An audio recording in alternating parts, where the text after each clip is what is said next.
his name on here? I guess so, but someone just jumped on, so maybe we could just. There it is.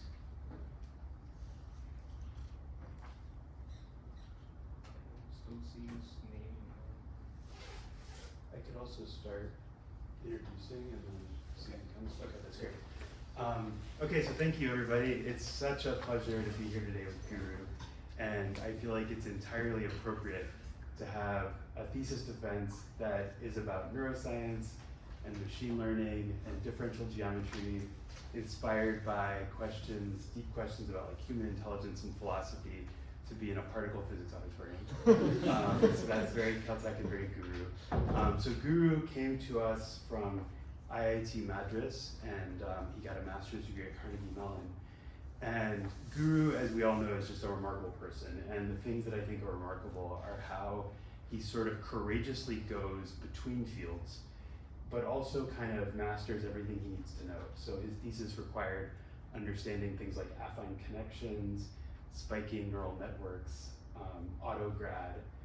And this all came together in this like very interesting mixture of work. Guru also has kind of deep interests in philosophy, in Eastern history, in Sanskrit.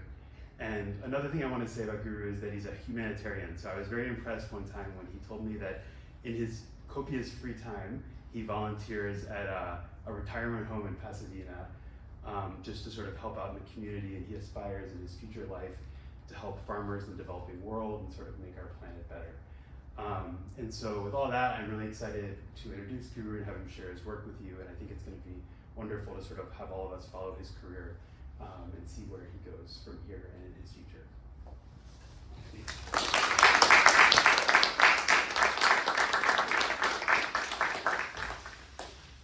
There's an audience member now called Carlos.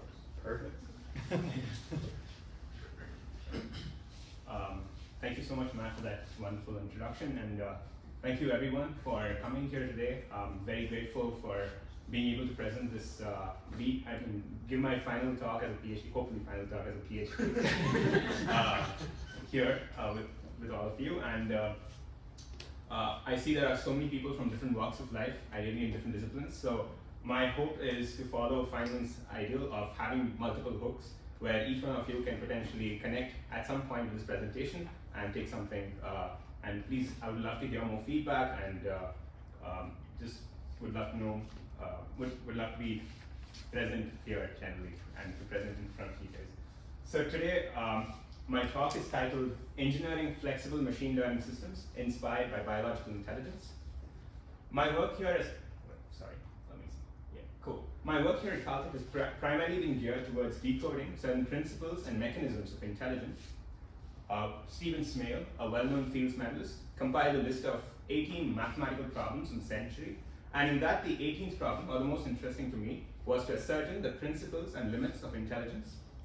The way I approached this question was to compare artificial systems, current AI systems, with biological systems endowed with natural intelligence, and I found gaps between these two systems and tried to develop algorithms, procedures to engineer those principles of natural intelligence into artificial systems.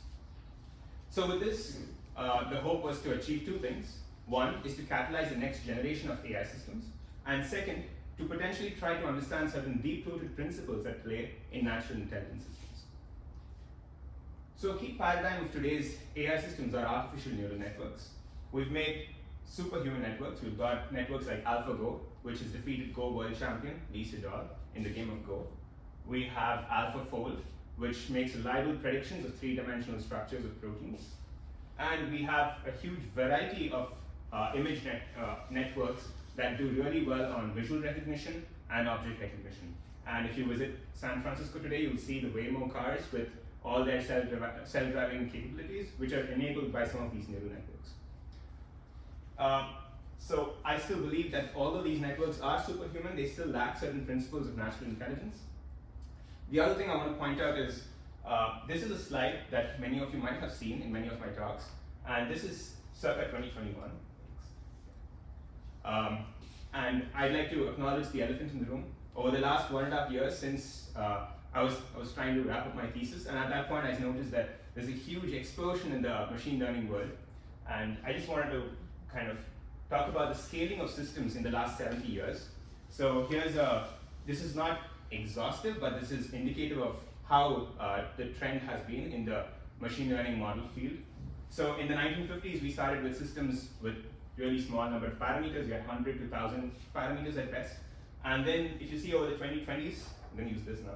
In the 2020s, we've scaled all the way to hundreds of billions of parameters in model size.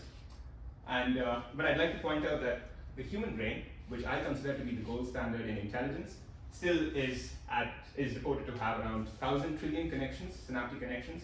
So it's a few orders of magnitude, still larger than the largest AI system that we've built so far. And I think most of the credit for the recent scale in this scale up in the transformer or in the architecture that we see is the advent of the transformers. So if you've not heard of transformers before, I'm not referring to these guys, but I'm actually referring to this. This is more boring, but this is an interesting architecture which helps in parallelizing self-attention, which is an important component in understanding, especially natural language processing. And by basically concatenating large number of layers or modules of self-attention, one can build these very large networks, AI systems. And in this scenario, the smallest of transformers is what we call BERT, has 340 million parameters, and very commonly used is the GPTs, the generative pre-trained transformers at around 1.5 billion parameters. And today a household name, GPT-3, is around 175 billion parameters. And this still is behind the paywall. These guys are open source. So what does this mean to us? I see many of you are from varied fields, but then many of us might have used the Caltech-PhD, the high performance computing cluster at some point. And if you go in and you see a typical GPU has graphical processing unit has around 16 gigs of RAM memory. So 175 billion parameters corresponds to around 700 gigabytes of memory for a single model, which implies you need 50 GPUs simultaneously to run one of such models. So one can already imagine how the cost of hosting, never mind training these models is. It's rumored, or it's basically a back of envelope calculation suggests that OpenAI spends up to $1 million every day for hosting one of these models, or hosting their set of GPT-3 models.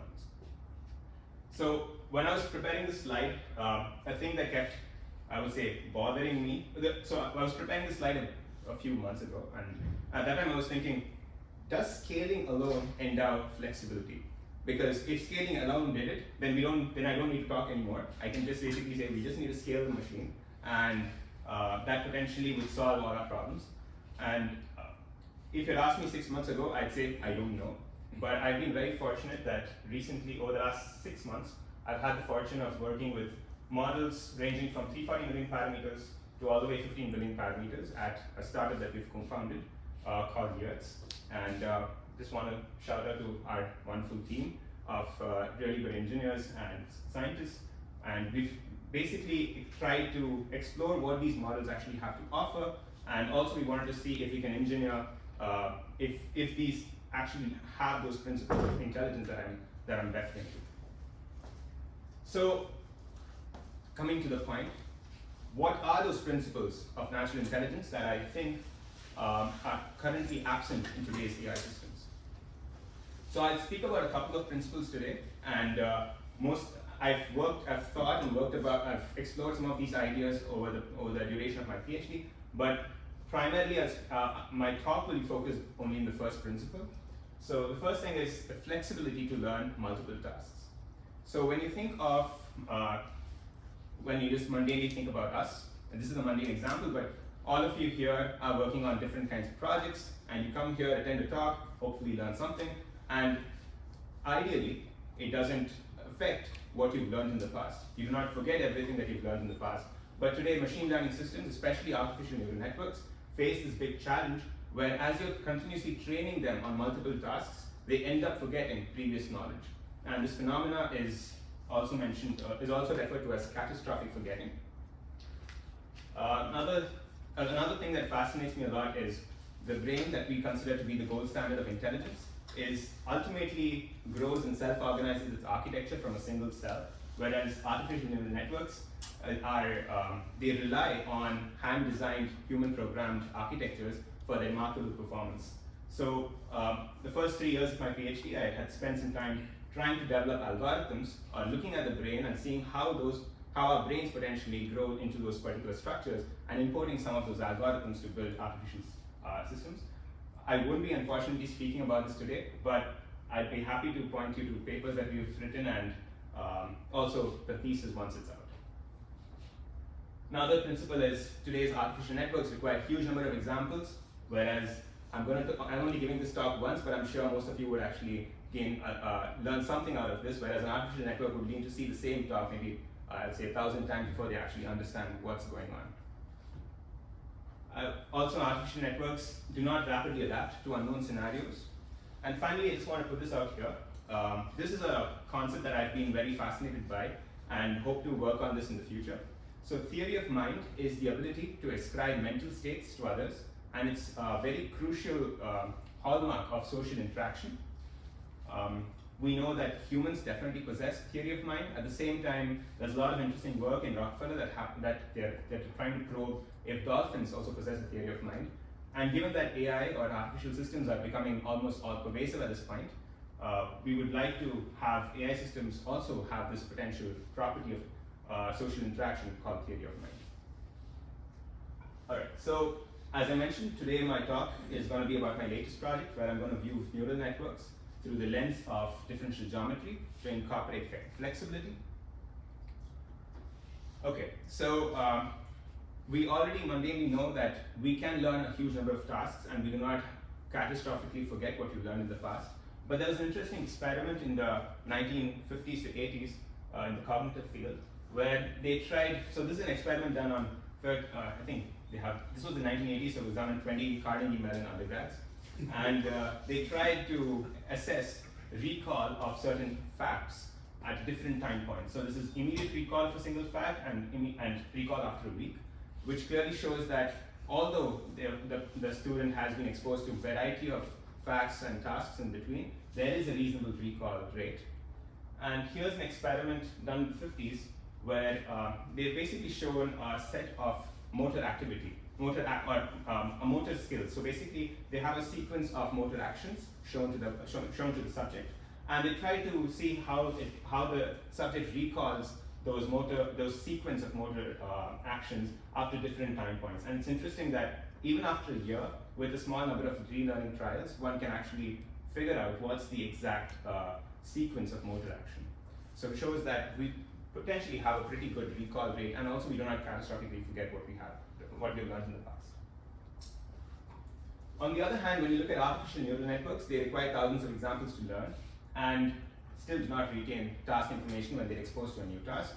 Here is a very, I would say, a very vanilla example of multilayer perceptron. So those who've not seen these, multilayer perceptron, here the circle represents a computational node that takes in a set of inputs and weighs them based on the weights being attributed to each of them, and applies a nonlinear function like a ReLU function or a tanh function.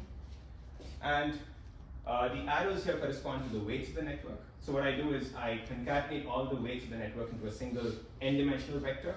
And this n-dimensional vector can be seen in this n-dimensional weight space. You can think of this as like, and I'm viewing this on a PCA space. So I have a single network here, which is with random weights. I train it on two tasks, one after the other. So the first task is the MNIST task, where I'm trying to make the network learn how to recognize images of handwritten digits. And the second task here is fashion MNIST, where I'm trying to teach the network how to recognize images of fashion apparel like sneakers, boots, shirts, two standard data sets. And I'd like to point you to this plot here, once it enumerates. So here you have, as in the red line here, you basically see that the performance on task 1 improves all the way to 98% as soon as you're learning task 1. But then, as you will notice, the performance drops as soon as you start learning the second task, showing that the performance of that the network forgets or catastrophically forgets, it forgets the task 1 while it's learning task 2. So the question is, what enables this flexibility in humans and what's lacking in artificial neural networks? Obviously, this is a complex question, but I think the advantage of being here at Caltech is that I can potentially speak to a lot of neuroscience colleagues of mine. And when I spoke to some of them, the thing that I actually learned was, which was very interesting, was our brains that we think that are static are actually always in motion. So here's a plot where when we think of neurons and their tuning curves, we think of them as static concepts, but typically, even in the hippocampus, this is an example from the hippocampus, we see that a population of neurons keep evolving their tuning, the field that they're tuning for, or the spatial location that they're tuning for, in the duration of hours to days. And coming from the CS background, I think of this as the brain's software in motion. And we also have a schematic of dynamic synapses, where synapses keep occurring and they pop out and off.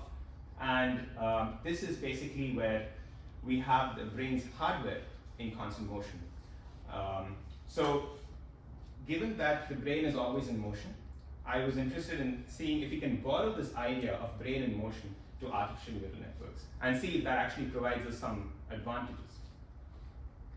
So when we think of artificial networks across the machine learning community, we think of this. We have a single network, well, not specific to this architecture, but we think of a network with a few number of layers. You have an input, you have a target output, and you have you initialize your weights with some random numbers initially. You have smart ways to initialize a network, definitely, and the ultimate goal is to fit an input to a target output.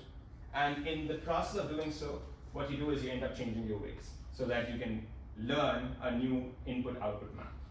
So training is a process where you potentially go from an initial weight configuration to some final weight configuration. And the way I think of weight configuration is, the weight configuration is just it's like a signature of the task being performed. So as you change your weights, it makes sense that it's going to basically forget the task that it's been trained on. And traditionally, when we think of neural networks as that solve a particular task, corresponds to a single weight configuration. So we train. Wherever you go, you may go to the biggest of industries, the biggest of models, or the smallest of models. We think of, you take a model, you have a data set, you train that model on that particular data set, you get a trained configuration, and you end up seeing that as a single point in your weight space. And say, for instance, if I look at 3 different points, there are 3 different networks trained on 3 different tasks. So this is the conventional view of a neural network. But I think flexibility requires moving the network in weight space while maintaining task performance. So to achieve this, we basically propose a paradigm shift where we're not thinking of neural networks as points in space, but instead thinking of them as functionally invariant paths in space. And these paths are such that there is a series of networks that have the same performance on a task of interest. So the advantage of having these paths is that now I can start directing these paths to different zones in my weight space.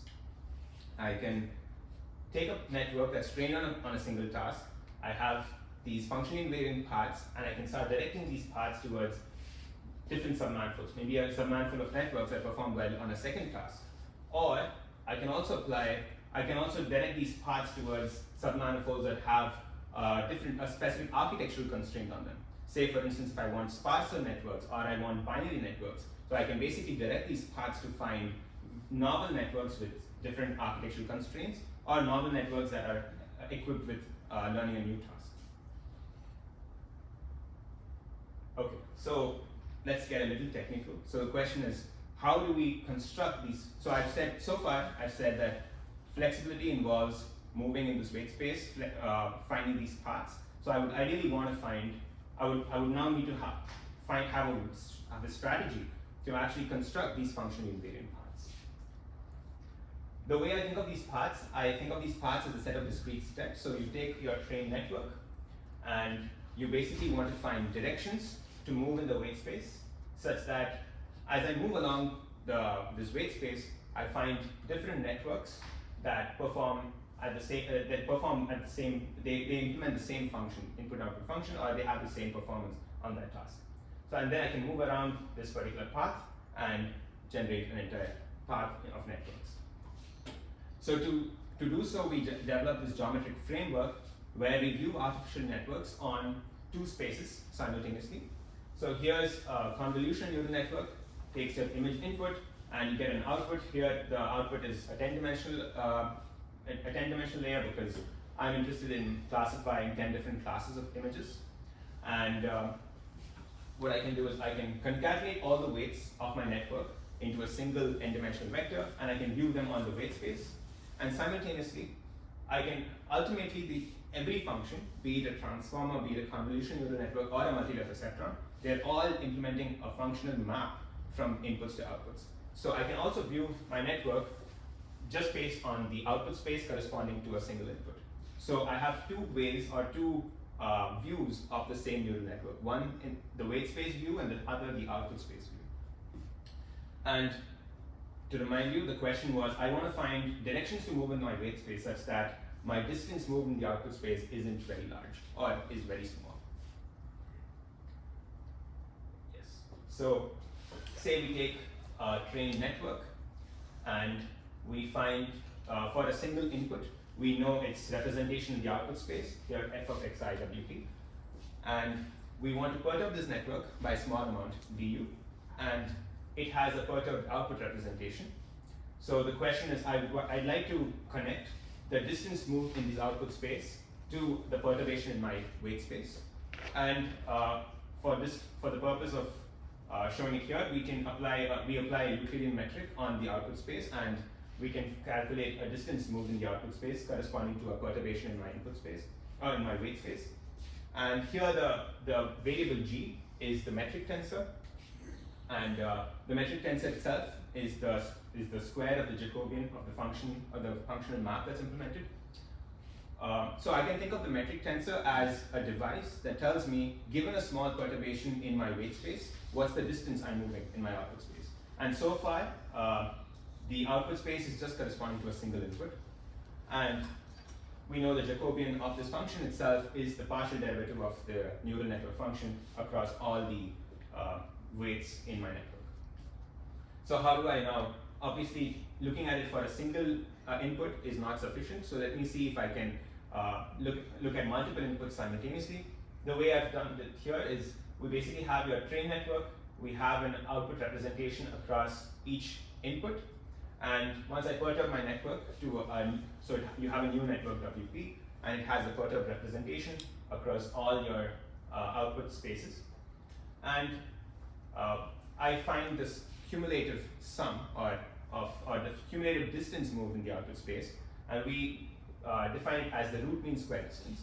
The reason why we chose the root mean square distance is that it simplifies the calculation of a global metric tensor, because the global metric tensor ends up being the mean of the metric tensors across each and every input.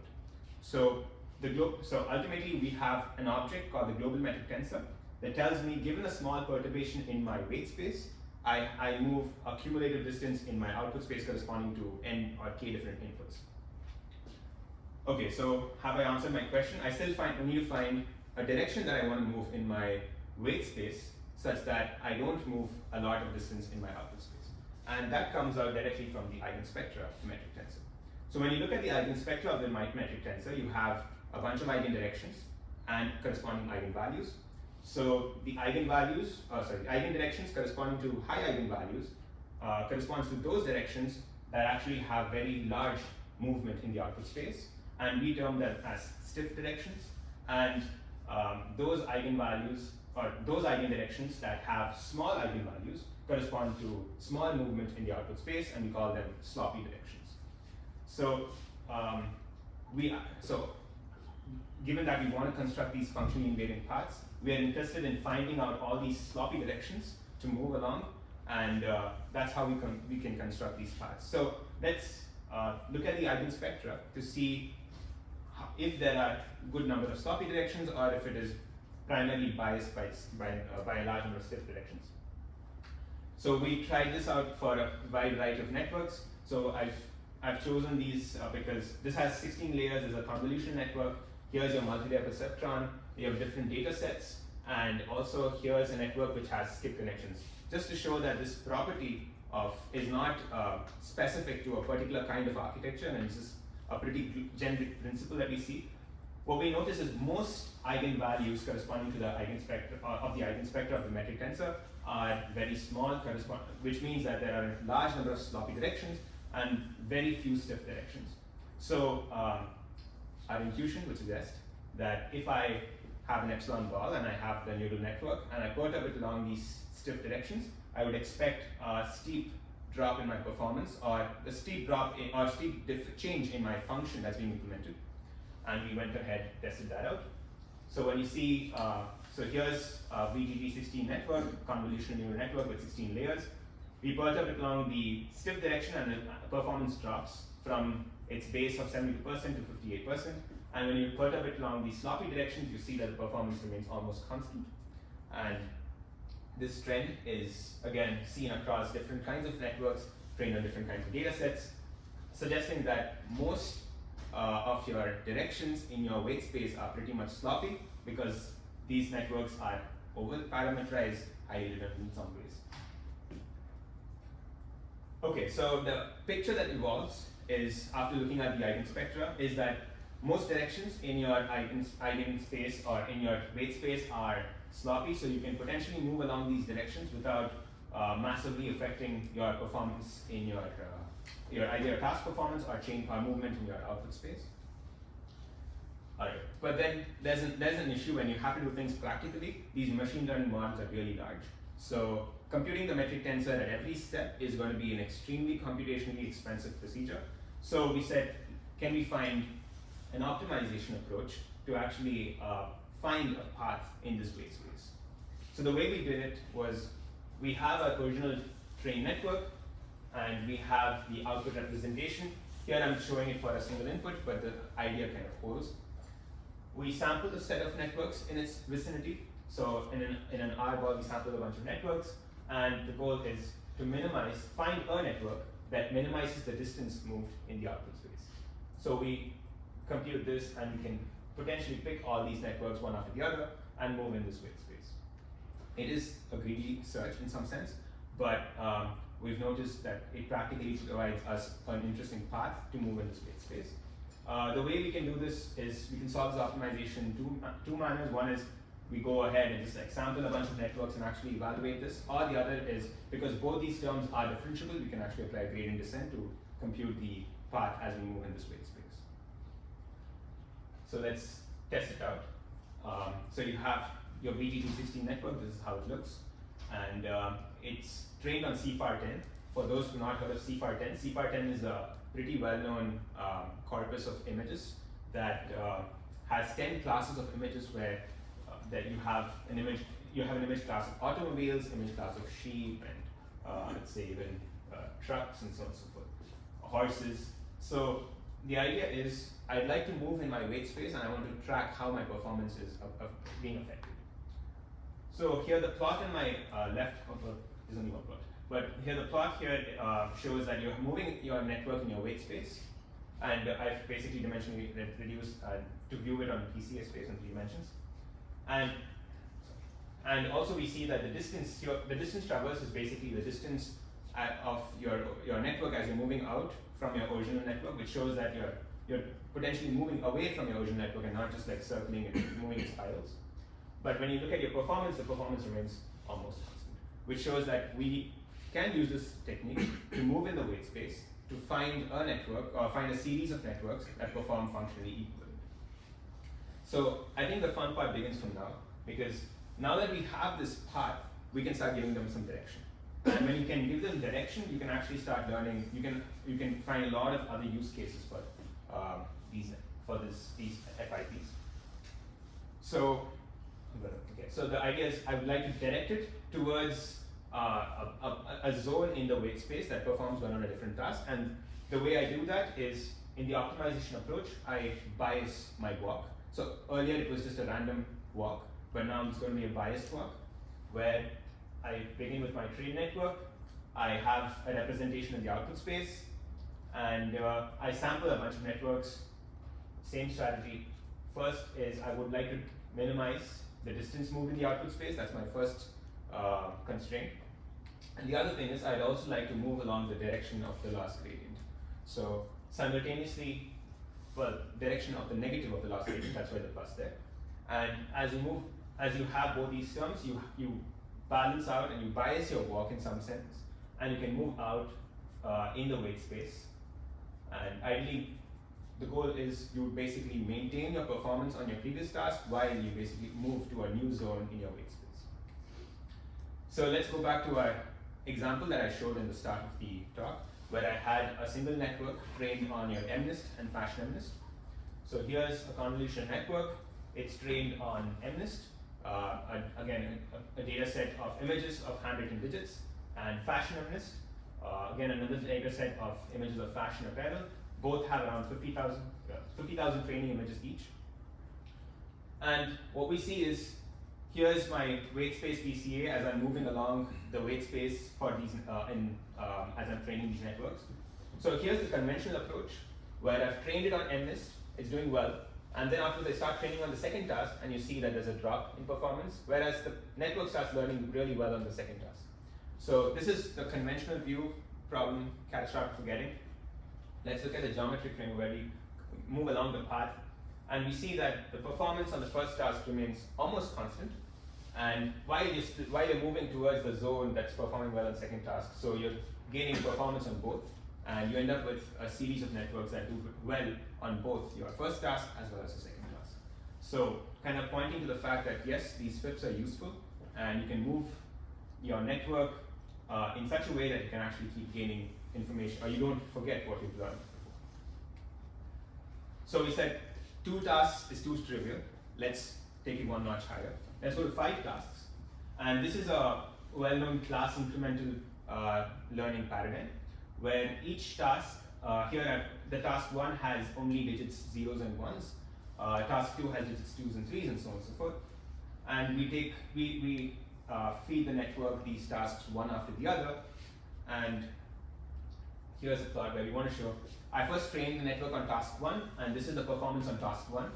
And while you're moving towards zone of task 2, we see that the performance on task 2 increases while keeping your task 1 performance constant. When you're moving towards task 3, you see task 1 and task 2 remain constant, but task 3 starts improving. And then by the end, you end up finding a series of networks that do well on all the 5 tasks. And we wanted to just compare with some of the state-of-the-art methods. That's what we typically do in machine learning. So we find that we are up here, and some of the very well-known techniques like elastic weight consolidation doesn't do as well. And one of the major reasons is most techniques rely on finding a network in its local vicinity of the original train network. Whereas the FIP allows us to actually walk very large distances in the weight space, giving us a very high probability of finding a good network that does well on multiple tasks. And we wanted to submit this, but then we got feedback saying 5 tasks isn't enough, so we had to push it one more notch. So we said, okay, let's move to 20 tasks now.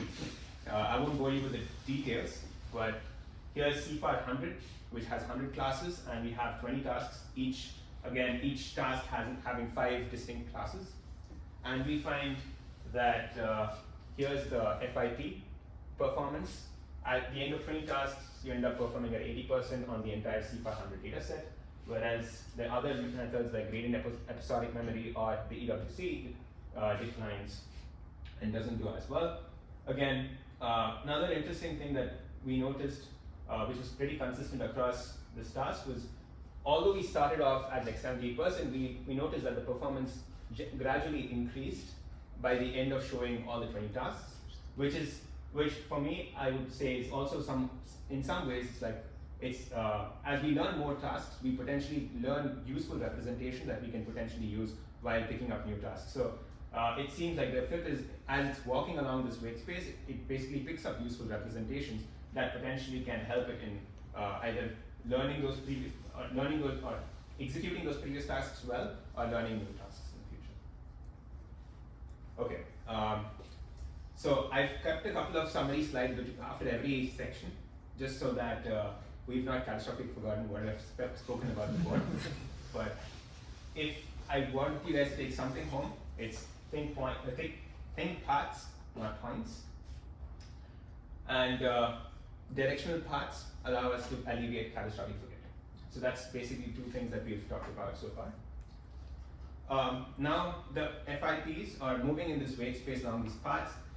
It's not only useful for learning multiple tasks, as I mentioned, it also can help us direct these paths towards certain architectural constraints, networks with certain architectural constraints. So we said, why don't we try moving from a dense network, which is trained on a specific data set, to an extremely sparse neural network, and see if we can actually generate a long FIP towards a sparse submanifold, and see if we can find a sparse network that actually performs pretty well.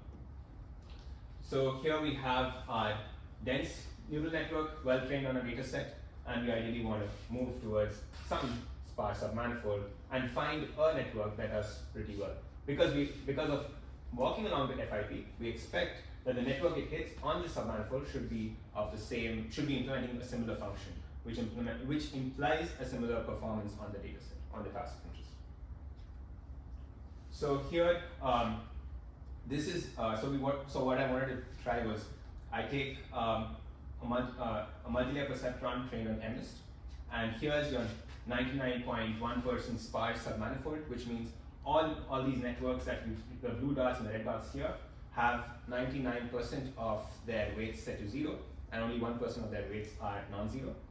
These are just like naive sampling of networks from the submanifold, and we see that most, I would say, naively sampled networks perform at like 10% or 6%, showing that if you just sample from the submanifold, you're almost never going to find a good network. But when we walk from your trained network to the submanifold, we find that we can hit networks at 96.3%, showing that the FIP can actually help us walk towards these submanifolds and actually pick useful networks that retain their performance. And we also wanted to just test our method with one of the existing techniques called lottery ticket hypothesis.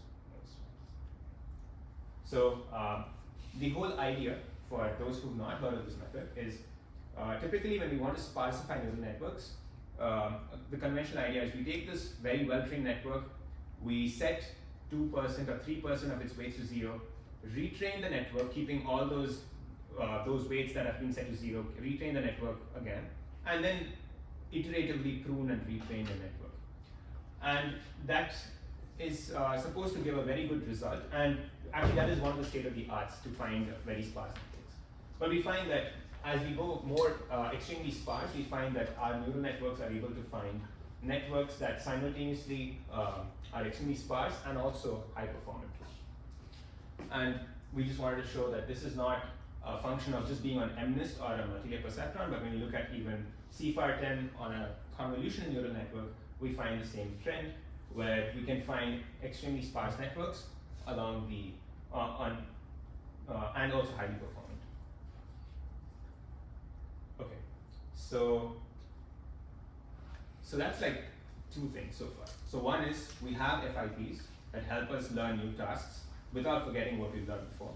Second, we've seen that we can start moving along these FIPs to actually pick out networks that have varying architectural constraints. Here we've shown sparsity. And the third is, because we have these FIPs, we basically have a series of networks that perform well on the same task. And that potentially gives us an ensemble of networks that does well. And we said, why don't we try solving another challenge with that currently faces machine learning? So most single neural networks are susceptible to adversarial attacks. And I'll get to what adversarial attacks mean in a moment. So here's an image of a cat.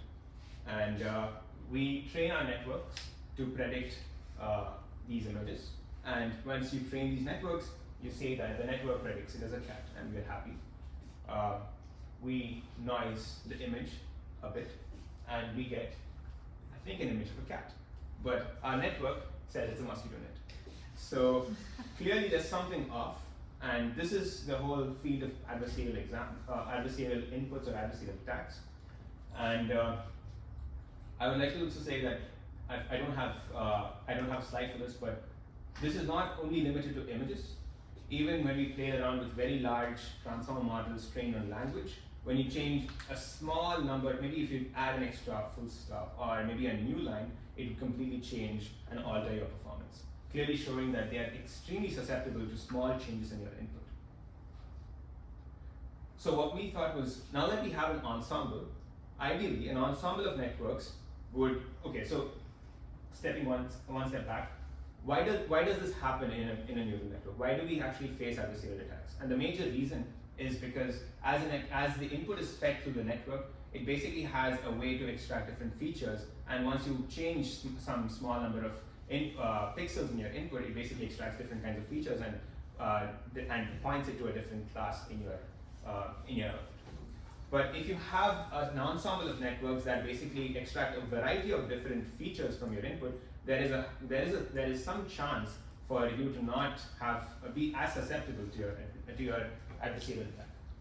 So what we tried was we have a set of 10 networks, all trained on via backpropagation on the data set of interest, and we also have an FIP. So we sampled a bunch of 10 networks from the FIP as well, and we wanted to see what was the performance. So when we pass adversarial images through these deep net ensembles, we see that the performance is around 30%, whereas when we actually pass it through these other 10 networks from the FIP, we see that the performance increases to around 65. And so we see that it still does get affected by the adversarial attack, but not as much as the original networks. And that's primarily because by moving along the FIP, because our goal is to make sure that the ultimate function, the input-output function, is preserved, while changing the intermediate layers representation, we're able to see that the network, the series of networks that we discover along the FIP are not as susceptible to the initial adversarial attack. Okay, so far, again, another summary slide. Think paths, not points. We also have paths that can generate ensembles, conferring adversarial robustness. We can also direct these paths to alleviate catastrophic forgetting. And we can also direct these paths to find extremely sparse networks. I've not answered the question that I raised in the start of my talk, which is, can scaling of networks alone end up flexible? If it did, I don't know if any of this is, we'll see. So I took the word transformer, which is 340 million parameters. I mean, the headline already says it, but I'm just gonna go ahead. So we trained it on two different tasks. One is the Yelp reviews, which is basically everyone's seen Yelp. The goal is we take a review and we want to classify it as either a positive sentiment, a negative sentiment, or a neutral sentiment. And we take another data set called the IMDb reviews, which again is a bunch of reviews for movies, and we want to classify it as positive or a negative sentiment. And the network initially performs well on the Yelp reviews, and as soon as you start learning another data set, you have a tank in your performance. Whereas when you start working along the FIPs, we see that the performance on the Yelp reviews remains constant while you start learning another sentiment. So therefore, FIPs are helpful not just in convolutional networks and multilayer perceptrons and small networks, but also in these larger networks that are still susceptible to not learning multiple tasks. A common argument that I've heard is by lowering the learning rate, if we try to remain close to the network that performs Yelp, you can actually end up doing well on both, and you don't need to use the FIP. But what we notice is this is a weight space, and we also have the Euclidean distance metric. We start here, which is a BERT trained on Yelp, and we train it on the second task, IMDb. So although in PCA space they look close, the Euclidean are verified in Euclidean space also they are much closer. Well, although they are closer than to the original network, you still see a drop in your performance. Whereas when you walk along the FIP, although they move a long distance, you find that the performance still remains constant, which implies that it's not about it. the loss landscape is very weird, and it's not that you need to remain close to the network in some fashion. So by just adding a regularization, it's not going to solve the problem. You would actually need to find useful directions to move along and navigate this kind of treacherous loss landscape. And another thing is, along with learning multiple tasks using these large language transformers, we can also, because they are already large, we would love to sparsify them and actually make them useful or usable by most of us. So the BERT, of course, is smaller because it's 340 million parameters, which translates to 1.36 gigabytes. But we find that we are able to work along the FIP and actually sparsify, have different levels of sparsity of these networks. And the 90% sparse network is around 136 MB in size, which is even smaller than what your Chrome web browsers take up. So it means that you can potentially apply and implement these models on even a laptop. And like we have CFAR and we have MNIST for images, we have something called VIEW, which is basically a general language evaluation, language understanding evaluation data set. And they have nine different tasks. And we wanted to see if I move along the FIP, how much does my performance drop? And we typically see that except for this particular thing where we are looking at a 90% sparse network, we see that most of the other tasks, your performance remains almost similar to your original dense network. So with this, I think the final summary slide, think parts, not points, and it's irrespective. It's just irrespective of your size or model or architecture, because the FIPs can potentially help with a variety of different architectures, and it's a generic principle that's common across all networks that are built using the connectionist paradigm. I think that's pretty much my talk. Do we have more time? How do you have time? I have a lot of acknowledgements, and We have 4 minutes before 2:30. okay, So perfect. that's, but you started a little late because of just that, so. Okay, perfect. So then there's a lot of acknowledgements as well that follows. But so far, this is this is one of the latest projects that I've worked on, and I'm happy to take questions on other projects if you guys are interested as well. So, oh yeah, this is just like cursory, some things that we've written together and some patents that we've filed. All right, now to the acknowledgements. There are I think 6 slides here, so it's going to go a little slow. First and foremost, I'd love to thank my advisor, Matt Thompson, for being, I'd say, the best mentor I can ask for, and especially because he's been simultaneously allowing me to explore unconventional questions and giving me guidance at the local level, as well as always bringing me back to the big picture, which is something I've learned a lot over this last 5.5-6 years. It's been a long time, but I'm really grateful to all my committee members, Eric, Uli, Carlos. Actually, especially wanted to say that when I came into Caltech, my objective was to actually work on DNA origami and and DNA computing. That's if you see my SOP, I was just looking at my SOP a few days back, and I was like, that was why I wanted to join. Not that you You're welcome. But I mean, especially speaking to, some of the things that we've tried during Caltech has been inspired by what I've spoken to Eric, and so it's been really nice to just have all our conversations. Thanks to Betty, Anima, Doris, Shuki for all the amazing brainstorming sessions I've had with them, because many things I've learned during this journey has been due to conversations, and which I really, when I think back at my Caltech days, I somehow feel marred by the COVID times when I actually didn't speak to many people. But then I'm just so grateful that everyone still made time for me to speak over Zoom and still get that research vibe going in some ways.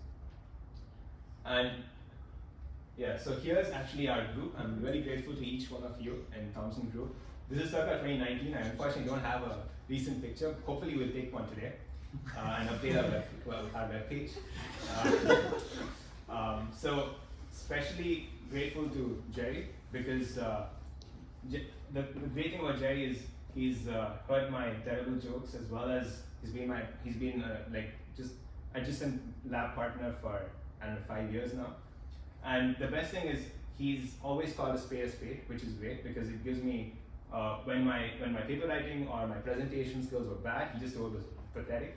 And when they were good, he actually applauded. So this is great, which is the kind of friend I need, and I'm really grateful for that. And everyone else who in the Thompson group, just that the general, because we're working on such different topics and such different ideas, the discussion that I've learned from each one of you has been amazing. And okay, and a lot of neuro machine learning folks, Varun, my like friend, and he we also have a very nice. We also had a Chen Innovator grant together where we tried a lot of really weird things. We tried to make neurons sentient and trying to train neurons in a dish. I think just thinking about those projects, trying to get those neurons to grow, and trying to see what's the best paradigm for training those neurons was actually a fantastic experience. Hopefully we'll get some more money and we'll continue that project. Thanks to Matt Rosenberg, Tony, Anish, all of them, my seniors here, many of them graduated recently. Actually, these are the people who made me believe that I was in neuroscience, but actually I've learned so much from them. And I also like to thank Aiden, Dylan, Eduardo, because they're my bioengineering folks who have like hung out, spoken about like starting up, spoken about everything, from all the way from crypto to bioengineering. Everything in the mix has been discussed and worked out. And and also I'd like to thank the Pasadena Pacers. So I've been very fortunate to be a part of the Pasadena Pacers, a running group here, a local running group in Pasadena. They've tried their best to keep me physically fit, and we've clocked a couple of half marathons together. So I'm really grateful to each one of them. Also, as Matt suggested, the last 4 years have been extremely fun, and because I also had the opportunity to learn a lot of Eastern philosophy, and especially Sanskrit. And I would like to thank all my friends, Akshay, Raju, Pavan, Kunal, Haribhakta, Kiran, Raj Kumud, Sachidalal, Vinay, Sindhu, all of them for like teaching me and being my companion on this path.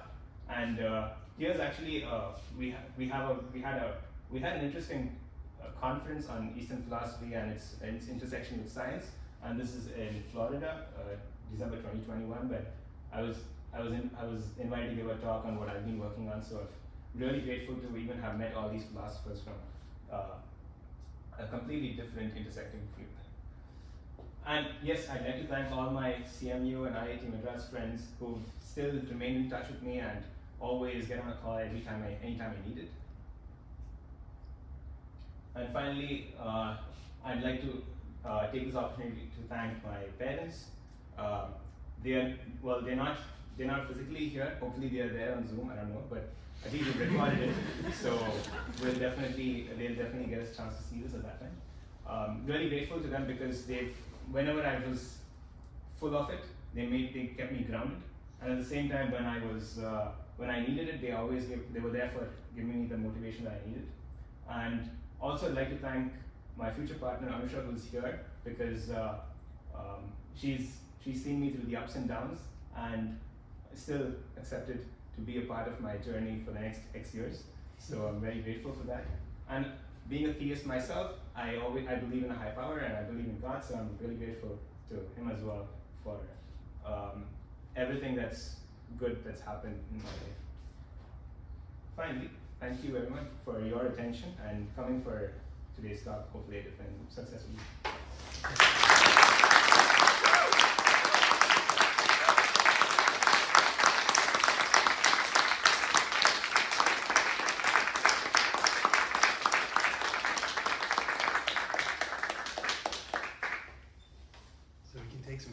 The committee will hold their questions for the defense session, the torture session, but we can. Yeah, first, that was a wonderful thesis, defense guru, and I learned a lot. It was very informative. Maybe you can help me understand one point. So you have these tasks in weight space, and you're trying to find paths between them. And the way you're finding them is sort of the premise is assumption that there's some continuity between the paths and you can sort of traverse along the eigendirections. So in that case, like, is there a reason you're looking for lines instead of surfaces? And maybe you can expand on that a little bit. No, that's a great question. Yeah, thank you, Sino. We started off with we can find surfaces and we can also find potentially even high dimensional structures in the weight space, and that's actually a particular, I would say, the next part of our next step in the research in this direction would be to actually study what are the geometrical shapes that are potentially of these manifolds of equal performance. But to start off with, we want to see if we can find just like linear single direction paths. The other advantage of finding these paths is that we are also interested in this question of context switching. So say for instance, we all have this experience of driving in a car, and we are on the highway, we have a particular set of rules in our head. As soon as we get off the highway, we have a different set of rules. So the way we implement this right now is we basically want a machine learning model to like see the highway and see the off highway a bunch of times before and try to incorporate everything in a single network. But instead, another way is to actually switch very quickly between different modes of network performance. So ideally, the goal of finding these paths is, the next step in this would be to parameterize the path, so we can actually start moving along this path with just like a couple of parameters, so we can switch modes very quickly. But yeah. First of all, Guru, that was a great talk. I think the best iteration I've heard. Yeah. Oh. I just have I'm curious for the split CFAR 100.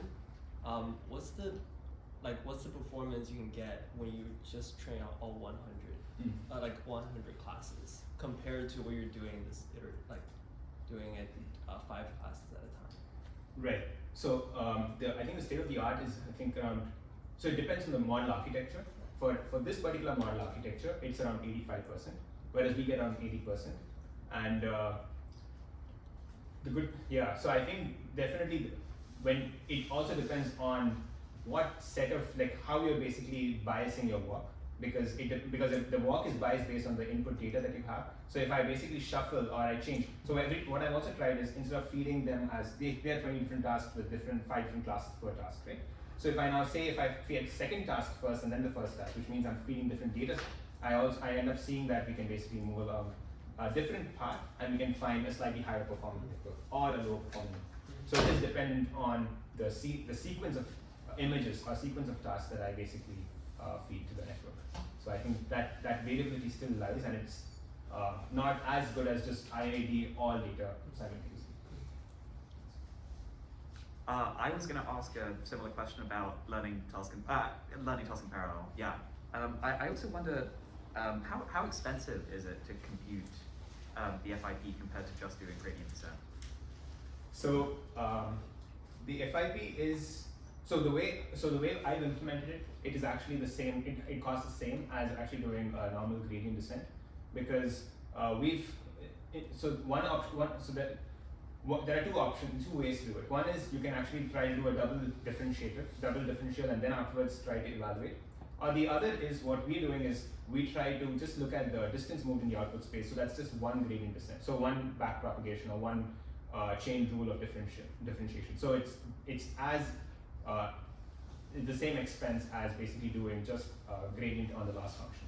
So either you do gradient on the distance moved in the output space, or you do gradient on a loss function like a cross entropy loss. So that's the only distinction between the two methods. So the FIP is as fast or as expensive as a fine tuning. But in both cases, at any given step, are you computing the gradient on the entire input, the entire set of inputs? Or do you just take like a batch to do the normal gradient step and also to do the FIP calculation? Yes. So we in this case we do a batch of inputs. So okay. We don't take the entire inputs simultaneously, right? And one thing I didn't mention here is this definitely relies on evaluating the distance in the output space, and the distance in the output space relies on the amount of input I actually feed to my network. So obviously I'll be cheating if I would say that I'm using like 10,000 inputs of MNIST every time I calculate it, which basically loses the purpose of point of continual learning. But what we notice is because of the geometry of this space, which has a really large number of sloppy directions, we can actually reduce the number of inputs. We can have, so in these experiments, I've used only 10 to 15 examples from the previous data set to actually move in this weight space, to find these directions and to move. And that still retains your performance. And an interesting area, I would say, I was thinking of doing this, having these set of slides just to have like future directions of new ideas that we can explore. One is to tie the number of data points or the data complexity to the geometry of the weights landscape. That will tell you how you potentially should, what is the number of data points that you require to actually move in this weight space, depending on the complexity of the data itself. So that's something that's an open question, and we can, I think there are students in maths group who are currently exploring that facet. Cool. That's really fascinating.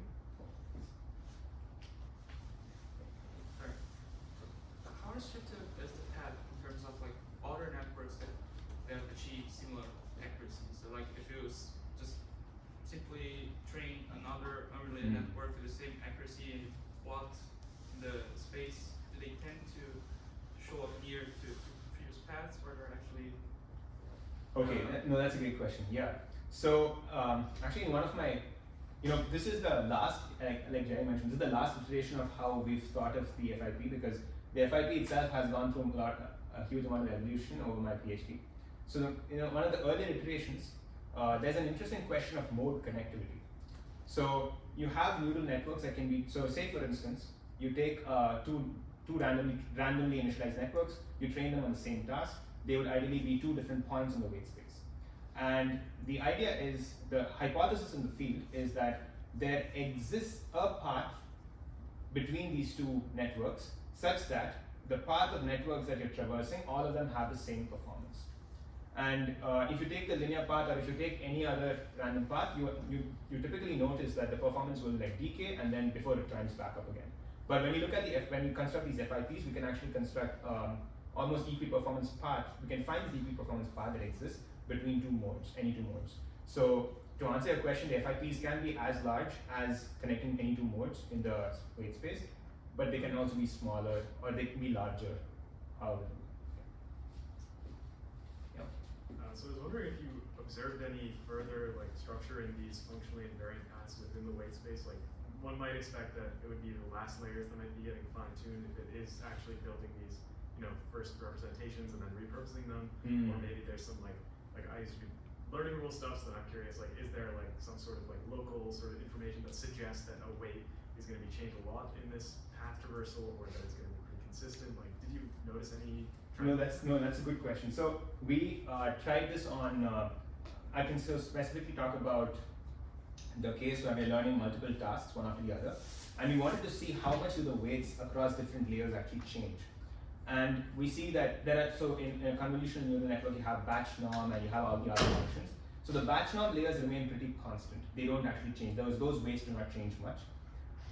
We also find that the first few layers change more than the last few layers, which is surprising in some sense, because the first few layers are the ones that actually learn I would say the bare minimum representation of your input, and then afterwards you have like further processing. I think that's the reason why we also see this advantage in the adversarial examples, because your base, the way you're actually extracting your features itself is changing, and that's one of the reasons why we're less susceptible to the same adversarial attack. But this is our observation so far, that the FIPs primarily change, at least for convolutional networks, trained on multiple image classes, they do change the first layers a lot more than the last few layers. But we can always, because this is finally, you can also engineer them to change in different ways depending on how you want to bias your path. But yeah, if you see a naive FIP, it does change the first few layers a lot more. So maybe one more question, and then okay, Varun. Oh, thanks. Nice job. As with all amazing talks, I have 1,000 new questions, but I'll stick to a high-level one. So, do you have a sense of, okay, not to be that reviewer, but you did 2 tasks and then 5 tasks and 20 tasks. Do you have a sense for if there's a point at which this breaks down? Because that's true for brains as well. There's a set number. If you train your memory, you can do a whole lot more, but there's some finite number of things that we can juggle at the same time. And also, given that I have a brain in my head, I can do language-related tasks and visual segmentation kind of at the same time. So a lot of the tasks that you showed today are all kind of in the same general image classification realm. I'm a humble neuroscientist. If this doesn't make sense from an ML perspective, I apologize. But can you envision, you know, a network that could potentially do these different types of tasks, and if so, how many? Okay. No, that's yeah.